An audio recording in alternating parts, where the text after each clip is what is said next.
Monsieur le Président de l'Assemblée, Messieurs les ministres, chers collègues, mbokk Sénégal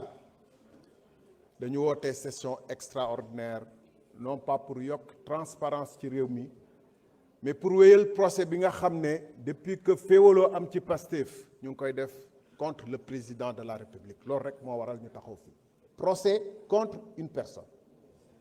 Cette Assemblée nationale et les députés de Pastef ne croient pas à la transparence et je vais vous le démontrer. Ils ne vivent pas la transparence, ils vivent dans l'opacité et ça commence à l'Assemblée nationale. Le collègue Djibi Ciss l'a dit. On n'a jamais voté suivant les textes qui existent, qui demandent le minimum de transparence, qui sont les normes les plus élémentaires. On n'a pas besoin de convoquer ni l'UEMOA ni ASC bu koñ bi moo gën a leer Assemblée nationale. mairie bu nekk buy voter budget ensemble conseil yi dañuy toog ñu délibérer chapitre par chapitre fii suñu texte règlement intérieur bi ngeen di convoqué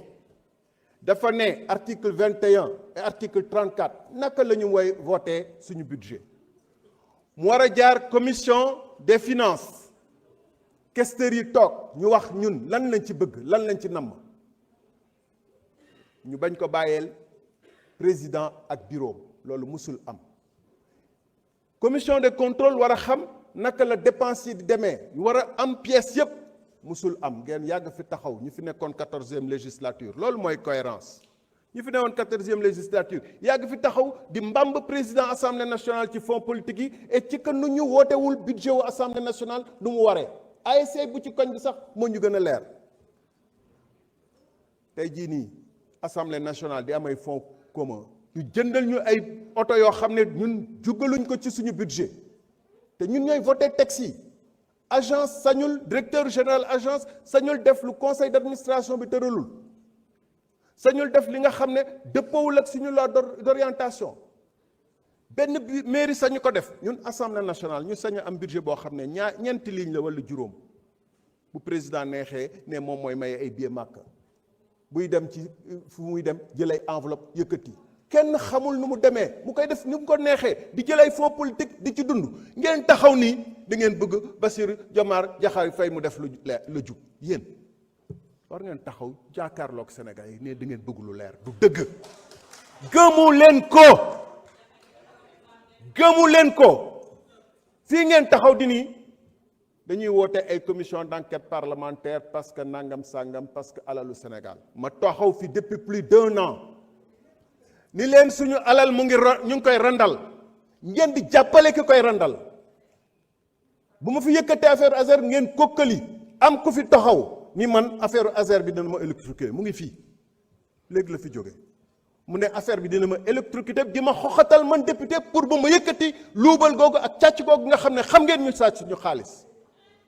xam ngeen ñu sàcc suñu xaalis xam ngeen ñu séddale 5 milliards yi xam ngeen ñu ci laal xam ngeen ñu xoose mi fi jógee xaalis bi bu mu nee dugg fii génn dafa am nu mu demee 37 milliards il a reconnu que jox nañ ko te defu ci tus du sax ñeenti village yu ci électrifié lu tax mu am ci seen ay ñu sàcc suñu 37 milliards ngeen xam ki ko sàcc mu dugg fii ñëw di ñu kokkali ci ay interview yi mu def kenn taxaw fii di naan transparence gëmu leen ko vous n'y croyez pas vous êtes contre la transparence vous êtes arrivé au pouvoir par la manipulation par di technique sénégalais yi non je veux être correct je veux pas parler comme vous et non je veux être correct je veux pas utiliser de gros mots comme vous c'est tout vous êtes arrivé au pouvoir par la manipulation vous avez fait croire aux Sénégalais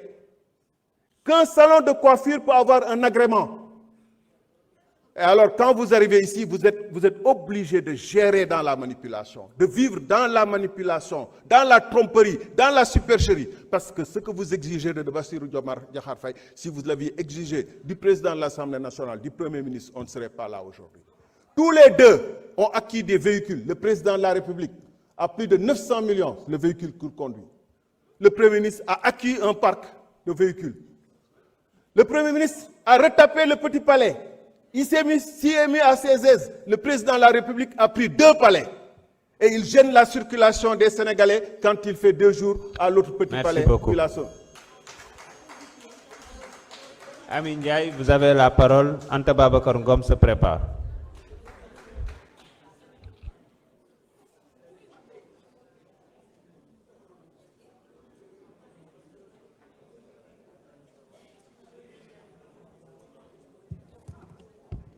Assalamu alaikum wa rahmatullah. Monsieur le Président, Monsieur les ministres, chers collaborateurs des ministres, chers collègues, au fogole serer, in ma simna ko refna nu gonum fu simangolum, laaye na xaye ka jeg solo anone ten dajale in meke xaye. Taref proposition de loi fi anone ten na supta article 37 de la Constitution. Que il est nanu article nen tan le président de la République anaroka fu ana sutoha ka waru fi déclaration de patrimoine. Imbugu fi rek historique ke waral na anone ten taxu le groupe parlementaire Pastef les Patriotes apporté proposition nene. Tarefé promesse électorale. Le programme jotna anone président Ousmane Sonko ten day notre candidat 2019. Gele uye xalal satifé uxu saxuna uxu saytuna ko waru la transparence. Tarefé déclaration de patrimoine una roka ole keke jegum na xalal una suto xa ole keke jegum na xalal fogami o xa jofna o xa bugna jub fañke kaga donc kaga waral imi cette proposition de loi même rappeler aye rek août 2025 Assemblée nationale ge voté ka anone président de la République inoru exécutif den isudu mene comme projet de loi sur la déclaration de patrimoine. Président Assemblée nationale, Premier ministre, les membres du bureau de l'Assemblée nationale den fop dalé gambarum bi déclaration de patrimoine en début et à la fin de leur fonction. Instant que kam laya fanun kundum président de la République ten wareru fi déclaration de patrimoine à la fin de son mandat. Kaga koy ten waralu groupe parlementaire Pastef les Patriotes apporter proposition de loi nene. Indame impôt Sénégal jamono fe sata fe neta dobidna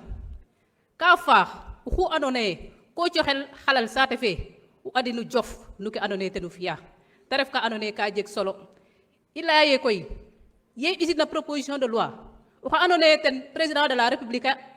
ayebalu taref le ministre de la Justice abisida amendement ale ka bugu fokaten président de l'Assemblée nationale mais également le premier ministre den aussi gambaru bi déclaration publique même rappel aye manipulation de jengna tout autour ka faax il est randine loi ne andone ten voté emen en août 2025 car le président de l'Assemblée nationale le premier ministre gambaru bi déclaration de patrimoine à la fin au début et à la fin que président batna ten dofié cette déclaration soit rendue publique to foga me groupe parlementaire Pastef les Patriotes mbagne yo kaga inda ko raye il faut fat imbi déclaration de patrimoine mais que jaxlan inten malgré tout cela le président en tout cas ko andone tane yebalu ka dame ka waru bisel un référendum im dame bat nahir jare tagot ka je ka andone ukina a coxtangan kaddu en tout cas mi de kam dame séréer kaddu ka jeg solo ko andone ka bugu jof fañke ka andone ka leran ken keke koy fogame u fog séréer nun fop no antin nene u jof som taxu i ndef men u jof som bisidu in men in groupe parlementaire Pastef les Patriotes ka jeg ka andone ge i njikwin saate fe nu jof leyan Sénégal bada joxa in saaxle fogame i mbara koy u jofu laga i laltin na qoox odin i etin na in fa qoox odin bala o kinu lakasa dawa ten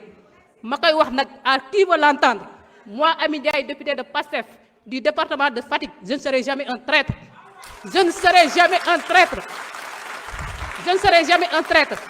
Pastef nous a vendu un projet boo xamante ne Sénégal xam na ne ci jubal jubanti tant que ñu ngi ci loolu je ne ferai jamais partie de ces traîtres